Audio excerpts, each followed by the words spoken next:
Agora aqui no Jornal da Rede Alesp, falando sobre o número de famílias endividadas em São Paulo, beirou o recorde histórico. O número de famílias na cidade de São Paulo endividadas chegou a atingir 62,7% dos lares só no mês de maio. Esse foi o resultado de uma pesquisa de endividamento e inadimplência do consumidor da Federação do Comércio de Bens, Serviços e Turismo aqui do estado de São Paulo, a FEComércio. E sobre esse assunto, a gente conversa agora com Altamiro Carvalho, ele é assessor econômico justamente da FEComércio aqui de São Paulo. Bom dia, Altamiro. Tudo bem? Bom dia. Bem-vindo ao Jornal da Tudo Rede bem. Alesp. Boa tarde, né? Já são 12h07, boa tarde. Boa tarde a você e a todos os espectadores. Altamiro, essa questão do endividamento bater recorde, desde quando não tínhamos esses números elevados aqui no estado de São Paulo? Para a gente começar a nossa conversa. O recorde foi obtido em março do ano passado, quando foi decretado o fechamento das atividades econômicas. Estávamos no início da pandemia e todas as medidas restritivas de circulação e abertura das vendas, das lojas.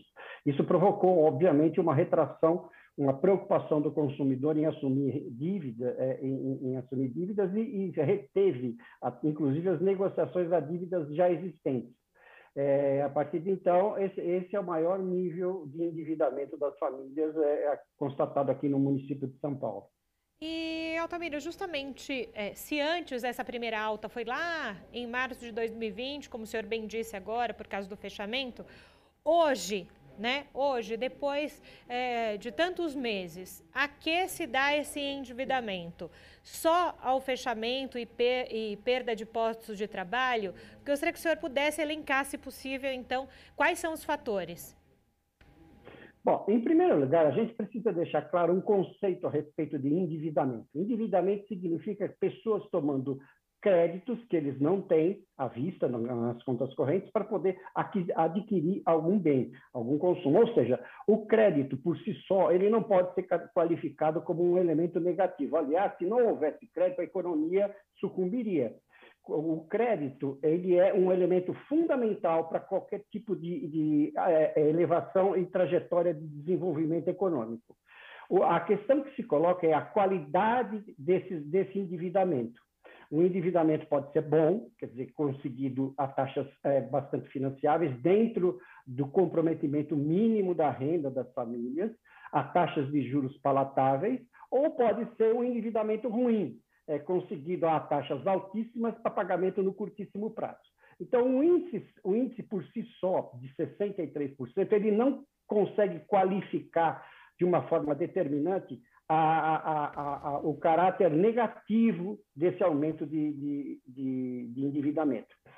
Na nossa leitura, esse endividamento se deu pelo seguinte fato: nós tivemos um ciclo de restrição muito forte de consumo e de circulação de pessoas ao longo dos últimos meses, maior, inclusive, do que no início da pandemia, no ano passado, onde, por exemplo, não havia a restrição à circulação de pessoas após as 20 horas, e, inclusive, lojas e materiais de construção foram fechadas nesse período. Ou seja, houve uma demanda muito reprimida no início do ano por conta dessas restrições de controle da pandemia.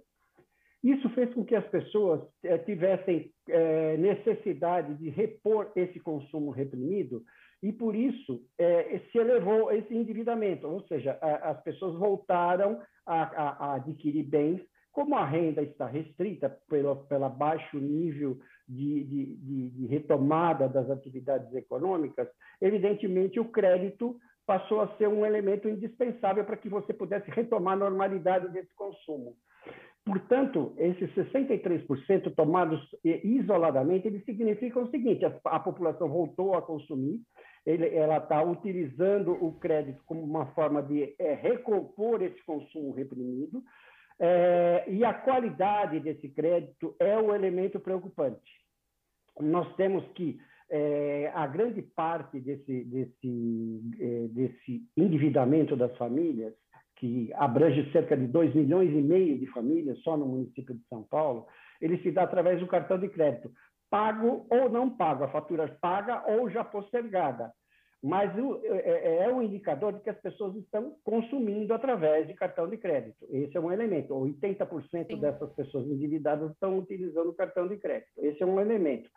Por outro lado, nós temos que 8% dessas famílias estão utilizando o crédito do cheque especial, que é um péssimo negócio para qualquer tipo de orçamento doméstico. Então, nós temos que, primeiro, dizer que o crédito é um elemento essencial, melhor um crédito disseminado pela população do que nenhum crédito, pois travaria a economia completamente. Mas a qualidade do crédito, ou seja, o comprometimento dessas dívidas em relação à sua dívida familiar é o elemento mais importante. Nesse momento, nós estamos com um recorde, significa que 63% da população da cidade de São Paulo tiveram acesso de alguma forma ao crédito, e que estão mantendo um nível de inadimplência dentro de padrões considerados normais. São 250 mil famílias, 350 mil famílias de um universo de 2,5 milhões, que tem algum tipo de dívida, falta de condições de pagar. Tá? Mas, em síntese, o número em si precisa ser melhor avaliado, mas denota uma retomada ao consumo depois de um período de demanda reprimida. Poderia, claro que a gente não pode usar o se tivesse acontecido isso, se tivesse acontecido aquilo, mas talvez uma fuga também das pessoas nesse consumo, né, no momento em que está isolado, né, que passa por tanta dificuldade, esse consumo também talvez tenha sido um escape, e aí as pessoas não conseguem se controlar no sentido de, como o senhor disse, né, usou mais o cartão de crédito, usou mais o cheque especial, não deveria, mas por um deleite, acabou comprando a mais do que devia, também pode se passar por isso, né? Eu sei que efetivamente esse número, né, e não é sobre isso, mas a gente tem que pensar que a pandemia também trouxe várias causas a mais, né, nessa questão de consumo. Com absoluta certeza. A pandemia e as medidas tomadas para o seu controle, efetivamente, eles embaralharam toda a normalidade de consumo ao longo do ano pelas famílias.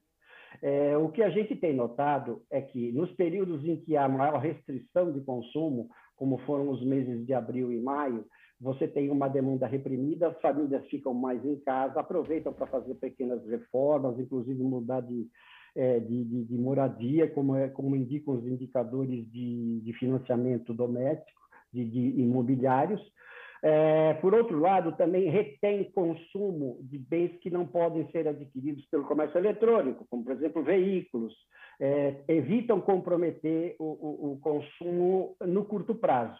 Na medida em que se flexibilizam essas medidas, como é o caso agora de junho, evidentemente essa demanda precisa ser compensada. E, com isso, a utilização do cartão de crédito é o meio mais eficiente e mais indicativo, ilustrativo desse retorno, a tentativa de retorno a essa normalidade. Então, por isso, o cartão de crédito desperta esse número de 8 a cada 10 consumidores tem alguma dívida relacionada a cartão de crédito. Não significa uma dívida impagável, assim que utilizaram cartão de crédito e ainda não pagaram a fatura. Mas pode ser que no vencimento elas possam pagar, outros vão entrar no crédito rotativo. O que eu quero dizer é, primeiro, há um consumo reprimido. Segundo, o crédito, por pior que sejam os indicadores, eles necessariamente não indicam qualquer caráter negativo de piora nas condições das famílias. O que a gente tem é que, em São Paulo, esse é um diagnóstico verdadeiro, nunca o nível de famílias endividadas foi tão grande, atingindo praticamente 63% de todas as famílias paulistanas. A média histórica, para você ter uma ideia, foi de 50%. É muita coisa, né, família? É muita coisa, mas vamos pensar no sentido contrário. Se 0% não tivesse endividado, significa que não tem crédito. Sem crédito, as pessoas não têm acesso a bens de alto consumo, de alto valor agregado, que precisam de financiamento. Portanto, o que a gente pode olhar é, primeiro, os dados são elevados?